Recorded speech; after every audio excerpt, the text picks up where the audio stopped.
Welcome to my mini blog guys. তো আজ থেকে আমার 5 মাসের প্রেগনেন্সি স্টার্ট হয়েছে।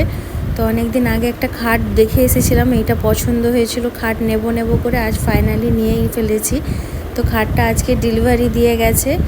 আর এখন খাটটাকে আমি গোছ করছিলাম, হাঁটতে পারছিলাম না যেহেতু, তবুও কষ্ট করে সব কিছু করছিলাম, কেন কি হাজব্যান্ড পাশের রুমে সব কিছু গোছ করছিল।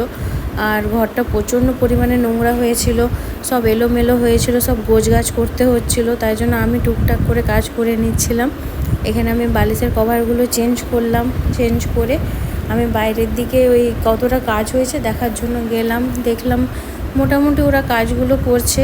আমার হাজব্যান্ড আছে, আরেকজন ছেলে আনা হয়েছিল, তো এটাকে দিয়ে কাজ করানো হচ্ছিল। তারপর দুপুরের লাঞ্চ আমি আর আমার হাজব্যান্ড মিলে সেরে ফেললাম। একটা শুক্তো, ডালের বড়া আর মাছের ঝাল ছিল, বাস এটাই